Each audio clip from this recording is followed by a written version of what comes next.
Let's go ahead and do another reading. I'm meaning to do another one, but today's been a day. So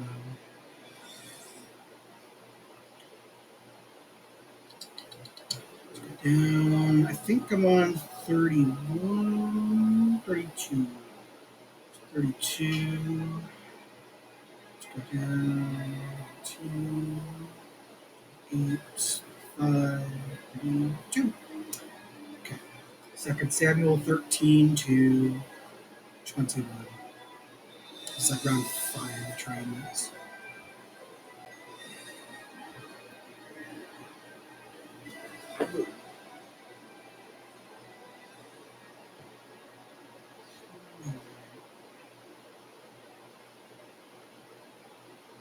Available to Sam.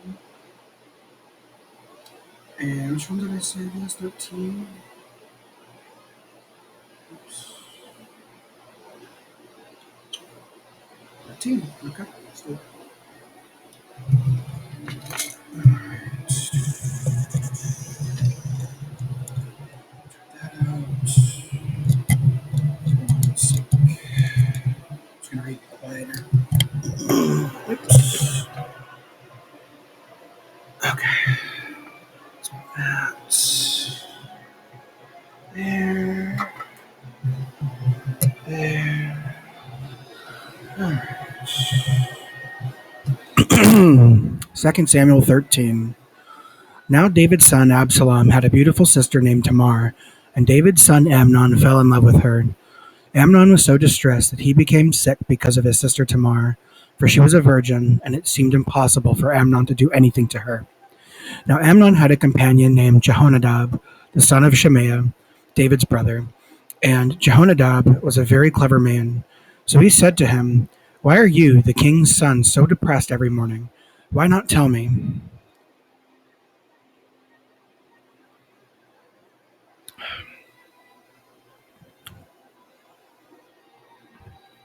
Amnon replied to him, "I am in love with Tamar, the sister of my brother Absalom." Jehonadab replied to him, "Lie down on your bed and pretend to be sick. When your father comes to see you, say to him, 'Please, let my sister Tamar come and serve me some food. If she prepares the food given to the sick before my eyes, I will eat it from her hand.'" Am I recording? Yep. So Amnon lay down and pretended to be sick, and the king came in to see him. Then Amnon said to the king, "Please, let my sister Tamar come in and bake 2 heart-shaped cakes before my eyes, so that I may take food from her hand." At that, David sent a message to Tamar at the house, saying, "Please go to the house of your brother Amnon and prepare food for him."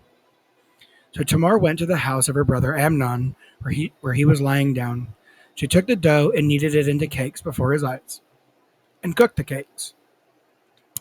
Then she took the pan and served him.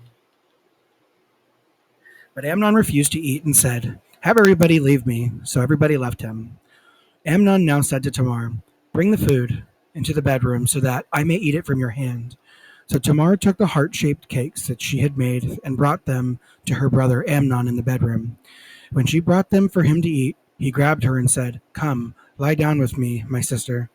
But she said to him, "No, my brother, do not humiliate me, for such a thing is not done in Israel. Do not do this disgraceful thing. How could I live down my shame? And you will be regarded as one of the disgraceful men in Israel. Now speak, please, to the king, for he will not withhold me from you." But he refused to listen to her, and he overpowered her and humiliated her by raping her.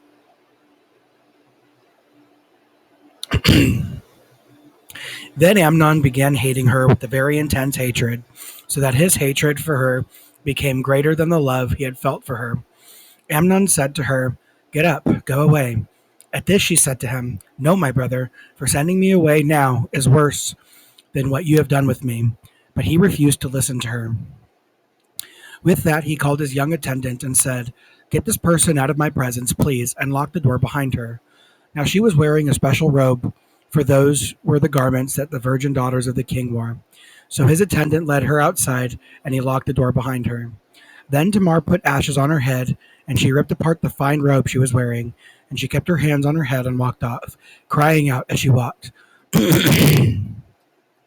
At this, her brother Absalom asked her, "Was it your brother Amnon who was with you? And now keep silent, my sister. He is your brother. Do not let your heart dwell on this matter." Then Tamar lived in isolation at the house of her brother Absalom. When King David heard about these things, he became very angry, but he would not hurt the feelings of Amnon his son, because he loved him, for he was his firstborn. And Absalom and said nothing to Amnon, either good or bad or good, for Absalom hated Amnon because he had humiliated his sister Tamar. After 2 full years, Absalom's sheep shearers were at Baal Hazor near Ephraim, and Absalom invited all the sons of the king. So Absalom came in to the king and said, "Your servant is having his sheep sheared. Please let the king and his servants go with me." But the king said to Absalom, "No, my son. If all of us go, we will be a burden to you." Although he kept urging him, he did not consent to go, but he blessed him. Absalom then said, "If not you, please let my brother Amnon go with us." The king replied, "Why should he go with you?" But Absalom urged him, so he sent Amnon and all the king's sons with him. Then Absalom ordered his attendants, "Watch, and when Amnon's heart is in a cheerful mood from the wine, I will say to you, 'Strike down Amnon.'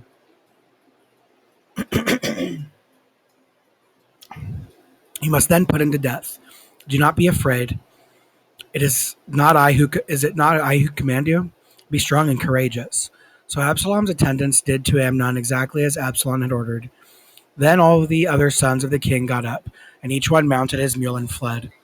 While they were on the way, the report reached David. "Absalom has struck down all the sons of the king, and not one of them survived." At this, the king got up and ripped his clothes apart and lay on the ground, and all his servants were standing by with their garments ripped apart. However, Jehonadab, the son of Shemaiah, David's brother, said, "Do not let my lord think that they have killed all the sons of the king, for only Amnon has died. This is by the order of Absalom, who decided to do this, from the day that Amnon humiliated his sister Tamar. Now do not let my lord, the king, pay attention to the report. That says, all the king's sons have died. Only Amnon has died." Meanwhile, Absalom ran away. Later the watchman raised his eyes and saw that there were many people coming from the road behind him, next to the mountain. At this, Jehonadab said to the king, "Look, the king's sons have returned. It is just as your servant said." As he finished speaking, the king's sons came in, weeping loudly. Also, the king and all his servants wept very bitterly. But Absalom fled and went to Talmai, the son of Ammihud, the king of Geshur. Excuse me. David mourned his sons for many days. After, Absalom fled and went to Geshur. He stayed there for 3 years. Finally, King David longed to go to Absalom, for he had become reconciled to the death of Amnon. 2 Samuel 14. Now Joab the son of Zeruiah learned that the king's heart longed for Absalom. So Joab sent to Tekoa and summoned from there a clever woman, and told her, "Act like you are in mourning, please, and put on garments of mourning, and do not rub yourself with oil. Behave like a woman who has been mourning over someone dead for a long time. Then go in and speak to the king like this." With that, Joab put the words in her mouth. The Tekoite woman went in to the king and fell with her face to the ground, and prostrated herself and said, "Help me, O king." The king replied to her, "What is the matter?" To this she said, "Alas, I am a widow. My husband is dead, and I, your servant, had 2 sons, and the 2 of them fought with each other in the field. Now there was no one to separate them, and one struck the other down and killed him. Now the whole family has risen up against me, your servant, and they are saying, 'Hand over the one who has struck his brother, so that we may put him to death for the life of his brother whom he killed, even if it means wiping out the air.' They would extinguish the last glowing coal that I have left, and leave to my husband neither a name nor a survivor on the surface of the earth." Then the king said to the woman, "Go to your home, and if I issue an order regarding you, and I will issue an order regarding you." At this, the Tekoite woman said to the king, "O my lord the king, let the guilt be on me and on my father's house, while the king and his throne are innocent." The king then said, "If anyone speaks further to you, bring him to me, and he will never trouble you again." But she said, "Please let the king remember Jehovah your God, so that the avenger of blood does not bring ruin and annihilate my son." To this he said, "As surely as Jehovah is living, not one of your son's hairs will fall to the ground." The woman now said, "Let your servant please speak a word to my lord the king." So he said, "Speak." The woman said, "Why then have you thought to do something like this against the people of God?"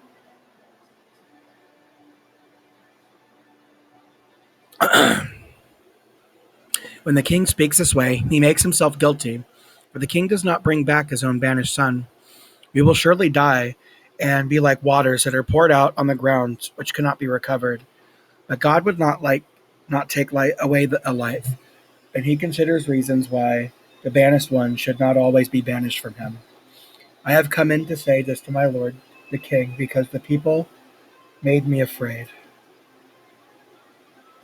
So your servant said, "Let me speak, please, to the king. Perhaps the king will act on the request of his slave. The king may listen and rescue his slave from the hand of the man seeking to annihilate me and my only son from the inheritance God gave us." Then your servant said, "May the word of my lord the king please give me relief. For my lord the king is just like an angel of the true God in distinguishing what is good from what is bad. May Jehovah your God be with you." The king now answered the woman, "Please do not hide from me anything I ask you." The woman replied, "Let my lord the king speak, please." The king then asked, "Did Joab put you up to all of this?" The woman answered, "As surely as you are living, O my lord the king, it is just as my lord the king says. For it was your servant Joab who instructed me and put all these words in the mouth of your servant. Your servant Joab has done this to change the appearance of things.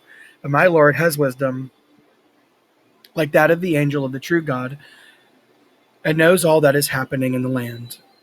The king then said to Joab, "All right, I will do this thing. Go and bring back the young man Absalom." At this Joab fell with his face to the ground and prostrated himself and praised the king. Joab said, "Today your servant knows that I have found favor in your eyes, O my lord the king, because the king has acted on the request of his servant." Then Joab got up and went to Geshur and brought Absalom to Jerusalem. However, the king said, "Let him return to his own house, but he may not see my face." So Absalom returned to his own house, and he did not see the face of the king.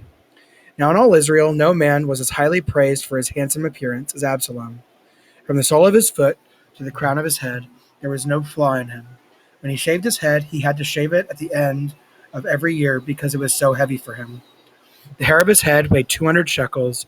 By the royal stone weight, to Absalom were born 3 sons, 1 daughter, whose name was Tamar. She was a very beautiful woman.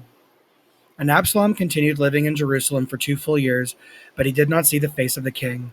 So Absalom summoned Joab in order to send him to the king, but Joab would not come to him. Then he sent for him again, a second time, and he still refused to come. Finally he said to his servants, "Joab's plot of land is next to mine, and he has some barley there. Go and set it on fire." So the servants of Absalom set the plot of land on fire. At this, Joab got up and came to Absalom's house and said to him, "Why did your servants set my plot of land on fire?" Absalom replied to Joab, "Look, I sent this message to you. Come and let me send you to the king to ask, why have I come from Geshur? It would have been better for me to stay there. Now let me see the face of the king, and if there is guilt in me, then he should put me to death."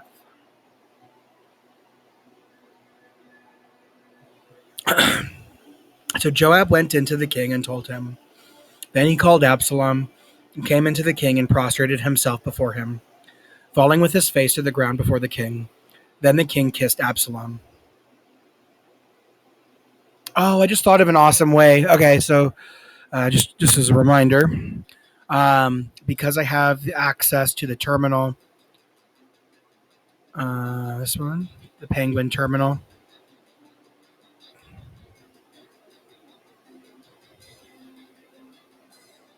Let's see.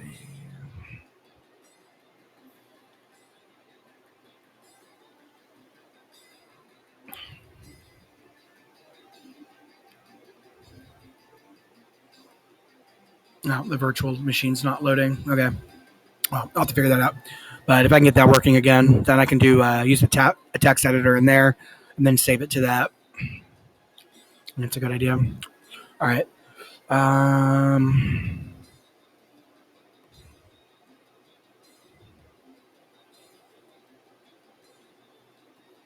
2 Samuel 15. After all these things, Absalom acquired for himself a chariot and horses and 50 men to run before him. Absalom would rise up early and stand at the side of the road to the city gate. Whenever any man had a legal case that was to come to the king for judgment, Absalom would call him and say, "From what city are you?" And he would say, "Your servant is from one of the tribes of Israel." Absalom would say to him, "See, your claims are right and proper, but there is no one from the king to hear your case." Absalom would say, "If only I were appointed judge in the land, then every man who had a legal case or judgment could come to me, and I would see that he receives justice." And when a man came down near to bow down to him, Absalom would extend his hand and grab hold of him and kiss him. Absalom would do this to all the Israelites who had come into the king for judgment. So Absalom kept stealing the hearts of the men of Israel. At the end of 4 years, Absalom said to the king, "Let me go, please, to Hebron to pay my vow that I made to Jehovah. For your servant made this solemn vow when I was dwelling in Geshur in Syria. If Jehovah will bring me back to Jerusalem, I will make an offering to Jehovah." So the king said to him, "Go in peace." With that, he rose up and went to Hebron. Absalom now sent spies through all the tribes of Israel, saying, "As soon as you hear the sound of the horn, announce, 'Absalom has become king in Hebron.'" Now 200 men from Jerusalem had gone there with Absalom. They were invited and went unsuspectingly, unaware of what was happening. Further, when he offered the sacrifices, Absalom sent for Ahithophel, the Gilonite, David's advisor, from the city of Gilo. The conspiracy kept gaining momentum, and the people who supported Absalom were growing in number. In time, an informer came to David, saying, "The heart of the men of Israel has turned to Absalom." At once David said to all his servants with him in Jerusalem, "Get up and let us run away, for none of us will escape from Absalom. Hurry, for fear he may quickly overtake us and bring disaster on us and strike the city with the sword." The king's servants replied to the king, "Whatever my lord the king decides, your servants are ready to do." So the king went out with all his household following him, but the king left 10 concubines to take care of the house. And the king continued on his way out with all the people following, and they stopped at Bethmerach. All his servants leaving with him, and all the Cherethites and Pelethites and Gittites, 600 men who had followed him from Gath, were passing by as the king reviewed them. Then the king said to Ittai, the Gittite, "Why should you also go with us? Go back and dwell with the new king, for you are a foreigner and also an exile from your place. Yesterday you came, so today should I make you wander with us? To go when I must go and where I must go? Go back and take your brothers with you, and may Jehovah show you loyal love and faithfulness." But Ittai answered the king, "As surely as Jehovah is living, and as surely as my lord is the king is living, wherever the lord the king may be, whether for life or for death, there your servant will be." At that David said to Ittai, "Go and cross over." So Ittai the Gittite crossed over, together with all his men and children. Everyone in the land was weeping loudly while all these people crossed over, and the king was standing by the Kidron Valley. All the people were crossing over to the road leading to the wilderness. Zadok was also there, and with him were all the Levites carrying the ark of the covenant of the true God. And they set the ark of the true God down, and Abiathar went up, while all the people completed crossing over from the city. But the king said to Zadok, "Take the ark of the true God back to the city. If I find favor in the eyes of Jehovah, he will also bring me back and let me see it and its dwelling place. But if he should say, 'I have found no pleasure in you,' then let him do to me whatever seems good in his eyes." The king said to Zadok the priest, "Are you not a seer? Return to the city in peace, and take the 2 sons of you men with you, Ahimaaz your own, and your own son, and Jonathan, the son of Abiathar. See, I will linger by the fords of the wilderness until word comes, from you to inform me." So Zadok and Abiathar took the ark of the true God back to Jerusalem, and they remained there. As David was going up to the Mount of Olives, he was weeping as he went up. His head was covered, and he was walking barefoot. All the people with him also covered their heads and were weeping as they went up. David was then told, "Ahithophel is among those conspiring with Absalom." At this, David said, "Turn, please, the advice of Ahithophel into foolishness, O Jehovah."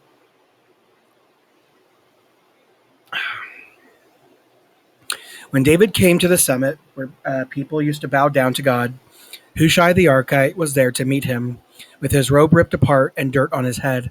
However, David said to him, "If you go across with me, you will be a load on me. But if you return to the city and you say to Absalom, 'I am your servant, O king.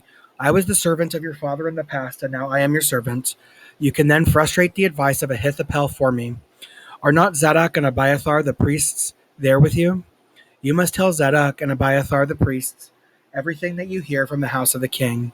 Look, there with them are their two sons, Ahimaaz the son of Zadok, and Jonathan the son of Abiathar, and through them send to me everything that you hear." So Hushai, David's friend, went into the city as Absalom was entering into Jerusalem. 2 Samuel 16. When David had passed a little beyond the summit, Ziba, the attendant of Mephibosheth, was there to meet him with a couple of saddled donkeys, and on them were 200 loaves of bread, 100 cakes of raisins, 100 cakes of summer fruit, and a large jar of wine. Then the king said to Ziba, "Why have you brought these things?" Ziba replied, "The donkeys are for the household of the king to ride, the bread and the summer fruit are for the young men to eat, and the wine is for those who get exhausted in the wilderness to drink." The king now said, "And where is the son of your master?" At this Ziba said to the king, "He is staying in Jerusalem, for he said, 'Today the house of Israel will give back the royal rule of my father to me.'" The king then said to Ziba, "Look, everything that belongs to Mephibosheth is yours." Ziba replied, "I bow down before you. May I find favor in your eyes, my lord the king." When King David reached Bahurim, a man of the family of Saul's house named Shimei, the son of Gera, came out shouting curses as he approached. He was throwing stones at David and at all the servants of King David, as well as all the people and the mighty men on his right and on his left. Shimei said, as he cursed, get out, you blood-guilty man, you worthless man. Jehovah has brought back on you all the blood guilt for the house of Saul, in whose place you have ruled as king. But Jehovah gives the kingship into the hand of Absalom, your son. Now calamity has overtaken you because you are a blood-guilty man." Then Abishai, the son of Zeruiah, said to the king, "Why should this dead dog curse my lord the king? Let me go over, please, and take off his head." But the king said, "What do I have to do with you, the sons of Zeruiah? Oh, sorry, you sons of Zeruiah. Let him curse me, for Jehovah has said to him, 'Curse David.' So who should say, 'Why are you doing this?'" David then said to Abishai and all his servants, "Here my own son, who came from my own body, is seeking my life. And how much more now a Benjaminite? Leave him alone so that he may curse me, for Jehovah told him to. Perhaps Jehovah will see my affliction, and Jehovah will restore goodness to me instead of the curses shouted at me this day." With that, David and his men kept going down the road while Shimei was walking alongside the mountain abreast of him, shouting curses and throwing stones and a lot of dust. At length, the king and all the people with him arrive at their destination exhausted, and they refresh themselves. Meanwhile, Absalom and all of the men of Israel arrived in Jerusalem, and Ahithophel was with him. When Hushai, the Archite, David's friend, came into Absalom, Hushai said to Absalom, "Long live the king! Long live the king!" At this, Absalom said to Hushai, "Is this your loyal love toward your friend? Why did you not go with your friend?" So Hushai said to Absalom, "No, I am on the side of the one who has been chosen by Jehovah, this people, and all the men of Israel. I will stay with him. And again I say, whom should I serve? Should it not be his son? Just as I served your father, so I will serve you." Absalom then said to Ahithophel, "Give me your advice. What should we do?" At that, Ahithophel said to Absalom, "Have relations with your father's concubines, those whom he left behind to take care of the house. Then all Israel will hear that you have made yourself a stench to your father, and those who support you will be strengthened." So they pitched a tent for Absalom on the roof, and Absalom had relations with the concubines of his father before the eyes of all Israel. In those days, the advice that Ahithophel gave was considered as the word of the true God. That was how the advice of Ahithophel was esteemed, both by David and by Absalom. Ahithophel then said to Absalom, "Please let me choose 12,000 men and rise up and chase after David tonight. I will come up upon him when he is weary and powerless, and I will throw him into a panic, and all the people who are with him will flee, and I will strike down only the king. When I bring all the people back to you, then I will bring all the people back to you. The return of all the people depends on what happens with the man you are seeking.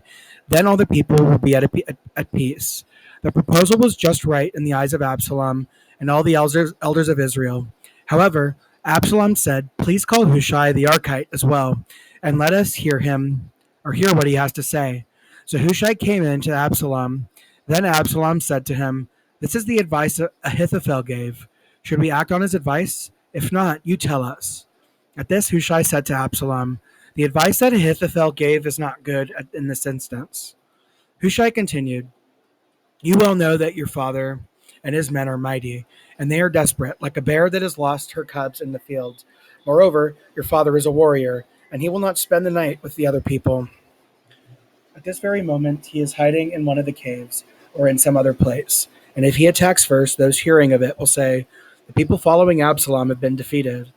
Even the courageous man whose heart is like that of a lion will surely melt in fear, for all Israel knows that your father is a mighty man, and that the men with him are courageous. I give this advice.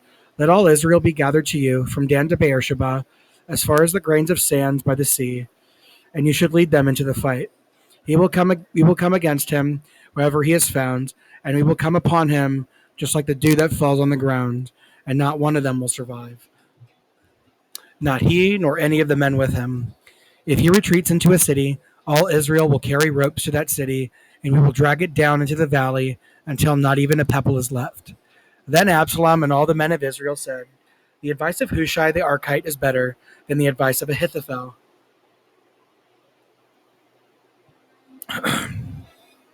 For Jehovah had determined to frustrate the sound advice of Ahithophel, so that Jehovah could bring disaster on Absalom. Hushai later said to Zadok and Abiathar the priests, "This is what Ahithophel has advised Absalom and the elders of Israel, and this is what I have advised. Now quickly send word to David and warn him.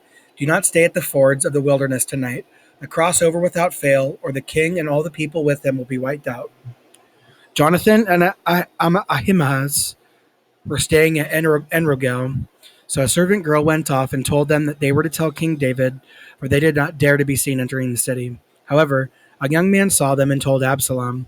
So the two of them quickly went off and came to the house of a man in Bahurim who had a well in his courtyard.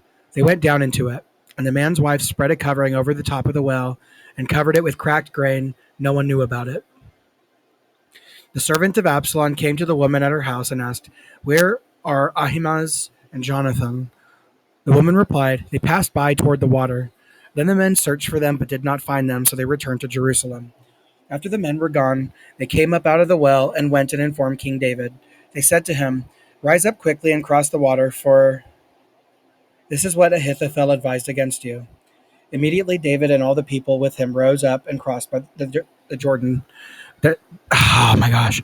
By daybreak, there was no one left who had not crossed the Jordan. When Ahithophel saw that his advice had not been acted on, he saddled a donkey and went to the house of his hometown. After he gave instructions to his household, he hanged himself. So he died and was buried in the burial place of his forefathers. Meanwhile, David went to Mahanaim, and Absalom crossed the Jordan with all the men of Israel. All right. Oops. Here we go. Meanwhile, David went to Mahanaim, and Absalom crossed the Jordan with all the men of Israel. Absalom put Amasa. Hold on. So he died and was buried in place of Meanwhile, David went to Mahanaim. Absalom put Amasa in charge of the army in place of Joab.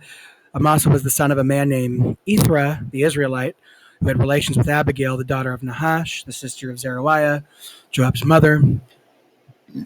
Israel and Absalom camped in the camp of Gilead. As soon as David came to Mahanaim, Shobi the son of Nahash from Rabbah of the Ammonites, Machir the son of Amiel from Lodabar, and Barzillai the Gileadite from Rogelim, brought beds, basins, clay pots, wheat, barley, flour, roasted grain, broad beans, lentils, parched grain, honey, butter, sheep, and cheese. They brought all of this out for David and the people with him to eat. For they said, the people are hungry and tired and thirsty in the wilderness. 2 Samuel 18. Then David numbered the men who were with him and placed over them chiefs of thousands and chiefs of hundreds. And David sent 1/3 of the men under the command of Joab, 1/3 under the command of Joab's brother Abishai, the son of Zeruiah, and 1/3 under the command of Ittai the Gittite. The king then said to the men, I will also go out with you. But they said, you must not go out, for if we flee, they would not care about us. And if half of us would die, they would not care about us, because you are worth 10,000 of us. Therefore, it would be better if you would send us help from the city. The king said to them, whatever seems best to you, I will do. So the king stood next to the city gate, and all the men went out by hundreds and by thousands. Then the king gave Joab and Abishai and Ittai this order: deal gently with the young man Absalom for my sake. And the men heard it. When the king gave all the chiefs the order about Absalom, the men went out to the field. All right, hold on one sec. I'm going to pause for a sec. All right, there we go. I just rescrewed my thing in. The men went out to the field to meet Israel, and the battle took place in the forest of Ephraim. There the people of Israel were defeated by the servants of David, and a great slaughter took place on that day, 20,000 men. The battle spread through the whole region. Furthermore, the forest devoured more of the people than the sword did on that day. Absalom eventually found himself facing the servants of David. Absalom was riding on a mule, and the mule went under the thick branches of a large tree, and his head got entangled in the big tree, so that he was suspended in midair, while the mule he was riding kept going. Then someone saw it and told Joab, look, I've seen Absalom hanging in a big tree. Joab replied to the man who told him, if you saw it, why did you not strike him down to the ground on the spot? Then I would have gladly given you 10 pieces of silver and a belt. But the man said to Joab, even if I were handed 1,000 pieces of silver, I could not lift my hand against the king's son, for we heard the king order you and Abishai and Ittai, whoever you are, watch over the young man Absalom. If I had disobeyed and taken his life, I could never have remained hidden from the king, and you would not have protected me. To this Joab said, I am not going to waste any more time with you. So he took 3 spikes in his hands and drove them through the heart of Absalom while he was still alive in the midst of the big tree. Then 10 attendants who carried Joab's weapons came and struck Absalom until he was dead. Joab now blew the horn, and the men returned from chasing after Israel. Joab called for them to halt.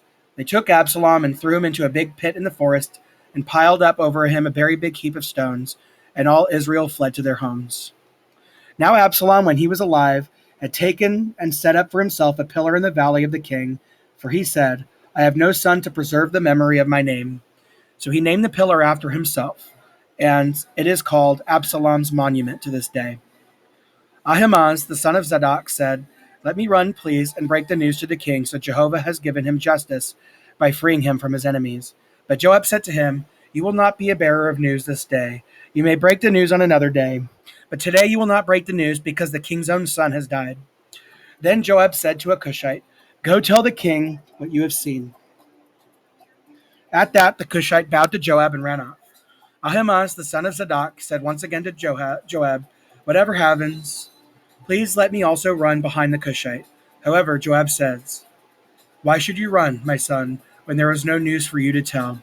Still he said, whatever happens, let me run. So Joab said to him, run. And Ahimaaz ran by the way of the district of the Jordan, and he eventually overtook the Cushite. Now David was sitting between the 2 city gates, and the watchman went up to the roof of the gate by the wall. He looked up and saw the man running by himself. So the watchman called out and told the king. The king said, he is by himself, he has news to tell. As he came steadily nearer, the watchman saw another man running. The watchman then called to the gatekeeper, look, another man running by himself. The king said, this one is also bringing news. The watchman said, I can see that the first man runs like Ahimaaz, the son of Zadok. So the king said, he is a good man, and he comes with good news. Ahimaaz then called out to the king, all is well. With that, he bowed to the king with his face to the ground, and he said, "May Jehovah your God be praised, who has surrendered the men who rebelled against the Lord the king." However, the king said, "Is everything all right with the young man Absalom?" To this, Ahimaaz says, "I saw the great commotion when Joab sent the king's servant and your servant, but I did not know what it was." So the king said, "Step aside, stand here." At that he stepped aside and stood there. Then the Cushite arrived, and the Cushite said, "Let my lord the king accept this news. Today Jehovah has brought justice by freeing you from the hand of all those who rebelled against you." But the king said to the Cushite, "Is everything all right with the young man Absalom?" To this the Cushite said, "May all the enemies of my lord the king and all those who rebelled against you to harm you become like the young man." This disturbed the king, and he went up to the roof chamber over the gateway and wept, saying as he walked, "My son Absalom, my son, Absalom! If only I had died instead of you, Absalom, my son, my son."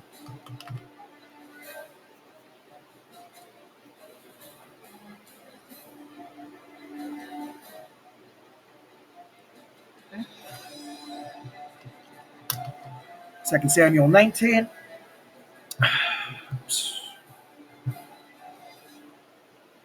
It was reported to Joab, "The king is weeping and mourning for Absalom." So the victory on that day was turned into mourning for all the people, because they heard that the king was grieving over his son. The people quietly returned to the city, that day like people who are ashamed because they fled in the battle. The king covered his face and kept crying out with a loud voice, "My son Absalom! Absalom, my son, my son!"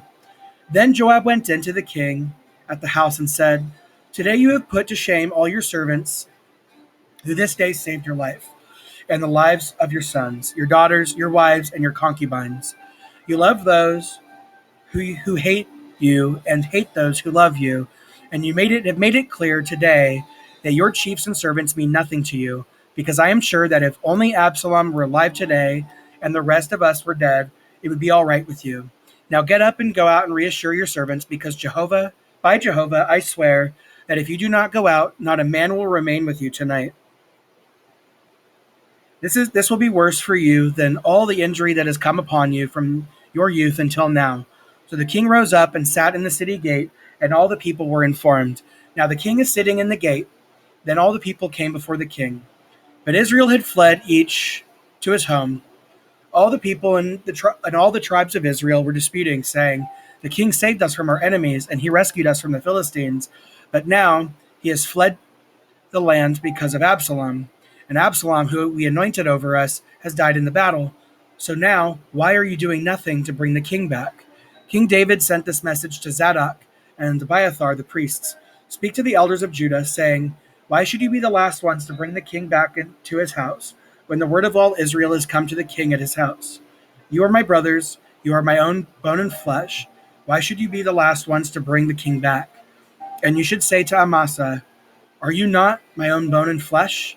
So may God do to me and add to it, if you will not become my army chief from now on instead of Joab."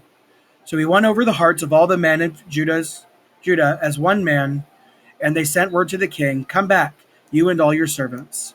The king started back and reached the Jordan, and the people of Judah came to Gilgal to meet the king and to escort him across the Jordan. Then Shimei, the son of Gera, the Benjaminite from Bahurim, hurried down with the men of Judah to meet King David, and there were 1,000 men from Benjamin with him. Also Ziba, the attendant of the house of Saul, with his 15 sons and 20 servants, rushed down to the Jordan ahead of the king. He crossed the ford to bring the king's household across and to do whatever he desired. But Shimei, the son of Gera, fell down before the king when he was about to cross the Jordan. He said to the king, "Do not let my lord hold me guilty, and do not remember the wrong your servant did on the day that my lord the king went out of Jerusalem.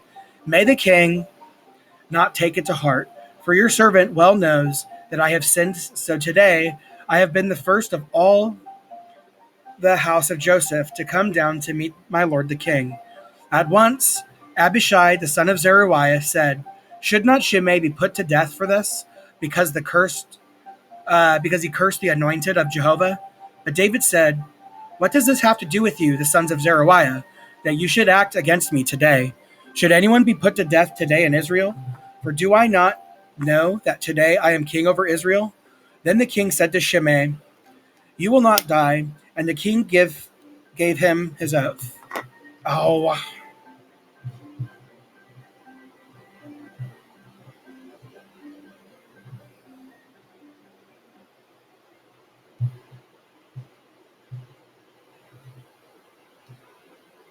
oh, that's why.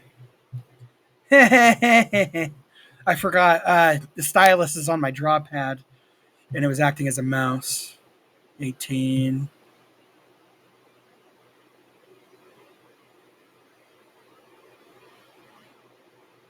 All right, I'm going to switch to something more exciting for music. Putting that in. It's Dragon Age Inquisition. Menu theme. An hour.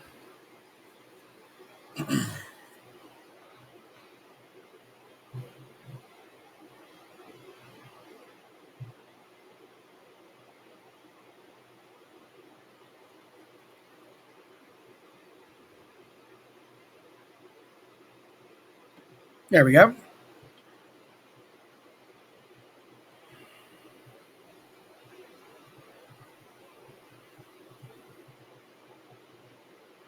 You act against me today. Should anyone be put to death today in Israel? For do I not know that today I am king over Israel? Then the king said to Shimei, you will not die, and the king gave him his oath. Mephibosheth, the grandson of Saul, also came down to meet the king. He had not cared for his feet, or trimmed his mustache, or washed his garments from the day the king left till the day he returned in peace. When he came to Jerusalem to meet the king said to him, why did you not go with me, Mephibosheth? To this he said, my lord the king, my servant tricked me. For your servants had said, let me get my donkey saddled so that I may ride it on and go with the king, for your servant is crippled. But he slandered your servant to my lord the king. However, my lord the king is like an angel of the true God, so do whatever seems good to you. All the household of my father could have been doomed to death by my lord the king, and yet you placed your servant among those eating at your table. So what right do I have to cry out further to the king? However, the king said to him, why keep on speaking like this? I've decided that you and Ziba should share the field. At this, Mephibosheth said to the king, let him take it all, now that my lord the king has come to his house in peace. Then Barzillai, the Gileadite, came down from Rogelim to the Jordan to escort the king to the Jordan. Barzillai was very old, 80 years of age, and he supplied the king with food while he was staying in Mahanaim, for he was a very wealthy man. So the king said to Barzillai, cross over with me, and I will supply you with food in Jerusalem. But Barzillai said to the king, how many days of my life are left that should go up with the king to Jerusalem? I am 80 years old today. Can I discern between good and bad? Can I, your servant, taste what I eat and drink? Can I still be listen to the voice of male and female singers? So why should your servant be an added burden to my lord the king? It is enough that your servant could bring the king to the Jordan. Why should the king repay me with this reward? Let your servant return, please, and let me die in my city, near the burial place of my father and my mother. But here is your servant, Chimham. Let him cross over with my lord the king, and you may do for him what seems good to you. So the king said, Chimham will go across with me, and I will do for him what seems good to you. Whatever you ask of me, I will do for you. All the people now began to cross the Jordan. And when the king crossed, the king kissed Barzillai and blessed him, and Barzillai returned home. When the king went across to Gilgal, Chimham crossed with him. All the people of Judah and half the people of Israel brought the king across. Then all the men of Israel approached the king and said to him, why did our brothers, the men of Judah, steal you away and bring the king of his household over the Jordan along with David's men? All the men of Judah answered the men of Israel, because the king is related to us. Why are you so angry over this? Have we eaten anything at the king's expense, or has a gift been given to us? However, the men of Israel answered the men of Judah, we have 10 parts in the king, so that we have a greater claim in David than you have. Why then have you treated us with contempt? Should we not have been first to bring our king back? But the word of the men of Judah prevailed over that of the men of Israel. Samuel 20, 2 Samuel 20. Now there was a troublemaker named Sheba, the son of Bichri, a Benjaminite, He blew the horn and said, "We have no share in David, and we have no inheritance in the son of Jesse. Everyone to his gods, O Israel." At that, all the men of Israel quit following David to follow Sheba, the son of Bichri. But the men of Judah stuck to their king from the Jordan to Jerusalem. When David came to his house at Jerusalem, the king took 10 concubines he had left behind to take care of the house, and he put them in a house under guard. He supplied food to them, but did not have any relations with them. They remained in confinement until the day of their death, living as if they were widows, even though they had a living husband. The king now said to Amasa, "Call the men of Judah together to me within 3 days, and you also should be here." So Amasa went to call Judah together, and he came later than the set time that had been appointed for him. Then David said to Abishai, "Sheba, the son of Bichri, may do to us more harm than Absalom did. Take the servants of your lord and chase after him, so that he may not find fortified cities and escape from us." So the men of Joab, the Cherethites, the Pelethites, and all the mighty men went out after him. They left Jerusalem to chase after Sheba, the son of Bichri. When they were near the great stone of Gibeon, Amasa came to meet him. Now Joab was wearing his battle clothing, and he had a sword in his sheath and strapped to his hip. When he stepped forward, the sword fell out. Joab said to Amasa, "Are you all right, my brother?" Then, with his right hand, Joab took hold of Amasa's beard as if to kiss him. Amasa was not on guard against the sword, and that was in Joab's hand. And Joab stabbed him with it in the abdomen, and his intestines spilled out on the ground. He did not have to stab him again. Once was enough to kill him. Then Joab, his brother, Abishai, chased after Sheba, the son of Bichri.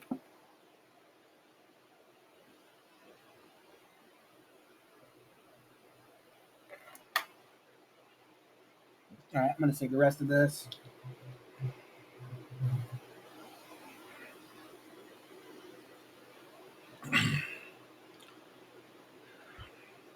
One of Joab's young men stood by him and was saying, "Whoever is on Joab's side and whoever belongs to David, let him follow Joab." All the while, Amasa was wallowing in his blood in the middle of the road. Then the man saw that all the people were stopping. He moved Amasa from the road to the field. Then he threw a garment over him, because he saw that everyone was stopping when they came up to him. After he had removed him from the road, all the men followed Joab to chase after Sheba, the son of Bichri. Sheba passed through all the tribes of Israel to Abel of Beth-Maacah. The Bichrites gathered together and also went in after him. Joab and his men came and besieged him in Abel of Beth-Maacah and raised up a siege rampart against the city, and it was standing within a rampart. And all the men with Joab were undermining the wall to knock it down. And a wise woman called out from the city, "Listen, men, listen. Please tell Joab, 'Come here and let me speak to you.'" So he went near to her, and the woman said, "Are you Joab?" He replied, "I am." At this she said to him, "Listen to the words of your servant." He said, "I am listening." She continued, "They would always say in the past, 'Let them inquire in Abel,' and that was the end of the matter. I represent the peaceable and faithful ones of Israel. You are seeking to destroy a city that is like a mother in Israel. Why should you do away with the inheritance of Jehovah?" Joab answered, "It is unthinkable for me to do away with it and to destroy it. That is not the case at all. Rather, a man named Sheba, the son of Bichri from the mountainous region of Ephraim, has rebelled against King David. If you hand over this one man, I will withdraw from the city." Then the woman said to Joab, "Look, his head will be thrown over the wall to you." At once the wise woman went in to all the people, and they cut off the head of Sheba, the son of Bichri, and threw it to Joab. At that he blew the horn, and they dispersed from the city, each one to his home. And Joab returned to Jerusalem to the king. Now Joab was in charge of all the army of Israel. Benaiah, the son of Jehoiada, was over the Cherethites and Pelethites. Adoram was over those conscripted for forced labor. Jehoshaphat, the son of Ahilud, was the recorder. Sheva was the secretary. Zadok and Abiathar were priests. And Ira, the Jairite, also became a chief minister for David. 2 Samuel 21. Now there was a famine in the days of David for 3 consecutive years. So David consulted Jehovah, and Jehovah said, "There is blood guilt on Saul and on his house because he put the Gibeonites to death." So the king called the Gibeonites and spoke to them. Incidentally, the Gibeonites were not Israelites, but Amorites, who remained, and the Israelites had sworn to spare them. But Saul sought to strike them down in his zeal for the people of Israel and Judah. David said to the Gibeonites, "What should I do for you?" And how can I make atonement so that you will bless the inheritance of Jehovah? The Gibeonites said to him, It is not a matter of silver or gold for us in connection with Saul and his household, nor can we put any man to death in Israel. At that he said, Whatever you say, I will do for you. They said to the king, The man who exterminated us and schemed to annihilate us from living anywhere in the territory of Israel, let 7 of his sons be given to us. We will hang their dead bodies before Jehovah in Gibeah of Saul, the chosen one of Jehovah. The king then said to them, I will hand them over.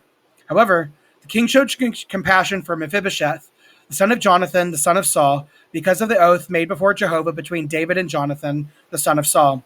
So the king took Armoni and Mephibosheth, the 2 sons of Rizpah, the daughter of Aiah, whom she bore to Saul, and the 5 sons of Micah, the daughter of Saul, whom she bore to Adriel, the son of Barzillai, the Maholathite. Then he handed them over to the Gibeonites, and they hung their dead bodies on the mountain before Jehovah. All 7 of them died together, and they were put to death in the first days of harvest, at the start of the barley harvest. Then Rizpah, the daughter of Aiah, took sackcloth and spread it out on the rock from the start of harvest until rain poured down from the heavens on the bodies. She did not allow the birds of the heavens to land on them or by day, nor the wild beasts of the field to come near by night. David was told what Saul's concubine Rizpah, the daughter of Aiah, had done. So David went and took the bones of Saul and the bones of his son Jonathan from the leaders of Jabesh Gilead, who had stolen them from the public square of Bethshan, where the Philistines had hung them on the day that the Philistines struck down Saul on Gilboa. He brought the bones of Saul and the bones of his son Jonathan up from there, and they also gathered the bones of the men who had been executed.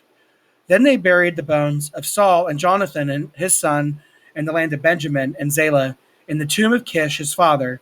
After they did everything that the king had commanded, God listened to their entreaties for the land. Once again, there was war between the Philistines and Israel. So David and his servants went down and fought the Philistines, but David had become exhausted. A descendant of Rephaim named Ishbibenob, whose copper spear weighed 300 shekels, and who was armed with a new sword, intended to strike David down. At once Abishai, the son of Zeruiah, came to his aid and struck the Philistine down and put him to death. At that time the men of David swore this oath to him, You must not go out with us to battle anymore. You must not extinguish the lamp of Israel. After this, war broke out again with the Philistines at Gob. At that time, Shibbekai, the Hushathite, struck down Saph, who was descendant of Rephaim. And war broke out again with the Philistines at Gob. And Elhanan, the son of Jeareorigim, the Bethlehemite, struck down Goliath the Gittite, whose spear had a shaft like the beam of loom workers. War broke out yet again at Gath, where there was a man of extraordinary size, with 6 fingers on each hand and 6 toes on each foot, 24 in all, and he too was a descendant of the Rephaim. He kept taunting Israel, so Jonathan, the son of Shimei, David's brother, struck him down. These 4 were descendants of the Rephaim in Gath, and they fell by the hand of David and by the hand of his servants. And that is the end of AV32.